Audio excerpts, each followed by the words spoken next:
Sir, இந்த கூட்டத்தில் பங்கேற்கும் போது முதலமைச்சர் உங்களுடைய கருத்துக்கு என்ன இசைவு பண்ணார்? நீங்கள் என்ன சொன்னீங்க முதலமைச்சர்? அதான் பொதுவாக இது தமிழ்நாட்டுடைய முதலமைச்சர் பதிவு செய்யப்பட்ட கட்சிகள், அங்கீகரிக்கப்பட்ட கட்சிகள், எல்லா கட்சிகளையும் இன்றைக்கு ஒருங்கிணைத்திருக்கிறார். உண்மையிலே இது ஒரு ஜனநாயகபூர்வமான ஒரு நடவடிக்கையாக நாங்கள் இதை நாங்கள் கருதுகிறோம்.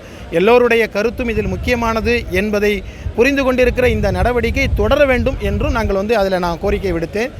அதுபோல் நான் 2 வகையான கோரிக்கைகளை விடுத்தேன். இது வெறுமனே இது தமிழ்நாடு மட்டும் இதில் போராடுவதை விட, தமிழ்நாட்டுடைய அனைத்து அரசியல் கட்சிகளும் போராடுவதை விட, தென்னிந்திய மாநிலங்களில் இருக்கிற எல்லா விதமான முதல்வர்களையும் அதுபோல் நீதியரசர்களையும் ஒருங்கிணைந்த ஒரு நாடாளுமன்ற அதுபோல் ஒரு மக்கள் மன்ற கூட்டுக்குழு ஒன்று உருவாக்கப்பட வேண்டும். இந்த கூட்டுக்குழுவில் எல்லா மாநிலத்தினுடைய நாடாளுமன்ற உறுப்பினர்களும் அதுபோல் மக்கள் பிரதிநிதிகளும் இருக்கணும். தமிழ்நாட்டை பொறுத்தவரை அனைத்து அரசியல் கட்சிகளுடைய பிரதிநிதிகளும் இந்த கூட்டுக்குழுவில் பங்கெடுக்க வேண்டும்.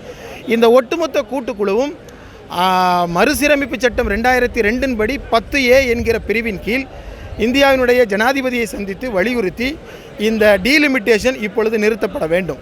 30 ஆண்டுகளுக்கு எவ்வாறு ஏற்கனவே 1971 நிறுத்தப்பட்டதோ, அதுபோல் வாஜ்பாயுடைய காலத்தில் நிறுத்தப்பட்டதோ, அதுபோல் 30 ஆண்டுகளுக்கு இது தள்ளி வைக்கப்பட வேண்டும். இதற்கு சரியான சட்ட ரீதியிலான ஒரு தீர்வு கண்ட பின்பு தான் இந்த டீலிமிட்டேஷன் என்பது நடைபெற வேண்டும். அமெரிக்கா போன்ற நாடுகளில் எந்த டீலிமிட்டேஷனும் இல்லாமல் 100 ஆண்டுகளாக செல்கிறது. எந்த பிரச்சனையும் இல்லை. இங்கே பிரதிநிதித்துவத்தை, தமிழ்நாட்டுடைய பிரதிநிதித்துவத்தை குறைப்பதன் மூலமாக ஹிந்தி பேசுகிற மாநிலத்தினுடைய பிரதிநிதித்துவத்தை உயர்த்தி எந்த விதமான எதிர்ப்பு குரல்களும் நாடாளுமன்றத்திலும் மக்கள் மன்றத்திலும் எழக்கூடாது என்று நினைக்கிற பாசிச சங்கபரிவார RSSனுடைய செயல் திட்டங்களில் ஒன்றாகத்தான் இந்த திட்டத்தை பார்க்கிறோம். எனவே இதற்கு எதிரான மாபெரும் போராட்டங்கள் நடத்தப்பட வேண்டும் என்று நாங்கள் வலியுறுத்தியிருக்கோம். தமிழ்நாட்டுக்கு எந்த ஒரு பாதிப்பு வராது அப்படின்னு கருத்தை பதிவு பண்ணி அதை பற்றி அதை பற்றி எல்லாருமே சொன்னோம். அது யாரும் நம்புவதற்கு தயாராக இல்லை என்று சொன்னோம். தமிழ்நாட்டுடைய முதல்வர் கூட எழுதி தர வேண்டும், இந்திய பிரதமர் எழுதி தர வேண்டும் என்று சொன்னால் எது செய்தாலும் கூட ஒன்றிய அரசு வேப்பங்காயாக தமிழ்நாட்டை பார்க்கிறது. தமிழ்நாடுனாலே அவர்கள் வேப்பங்காயாக கசக்கிற இந்த சூழலில் எப்படியாவது தமிழ்நாட்டுடைய உரிமைகளை பறிக்கத்தான் அவர்கள் முயற்சி செய்வார்கள். எனவே அது எவ்வகையிலும் அதை நாம் தடுத்து நிறுத்தப்பட வேண்டும். ஒருபொழுதும் அமைச்சர்கள், உள்துறை அமைச்சரோ அல்லது பிரதமருடைய வார்த்தைகள் என்பவை நமக்கு போதுமானதல்ல. இந்த 7.18 என்கிற அந்த சதவீதம் நிலைநிறுத்தப்பட வேண்டும்.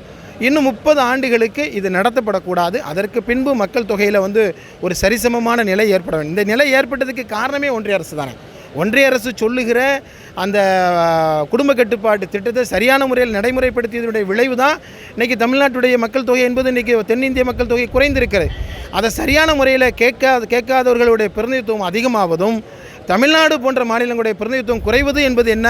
ஒன்றிய அரசினுடைய திட்டத்திற்கு கட்டுப்பட்டதற்காக கிடைத்த தண்டனையா என்று நாங்கள் கேட்கிறோம். எனவே அந்த தண்டனையை ஒருபொழுதும் ஏற்றுக்கொள்ள மாட்டோம். இதில் நாங்கள் எந்த வகையிலும் மாறுவதாக இல்லை.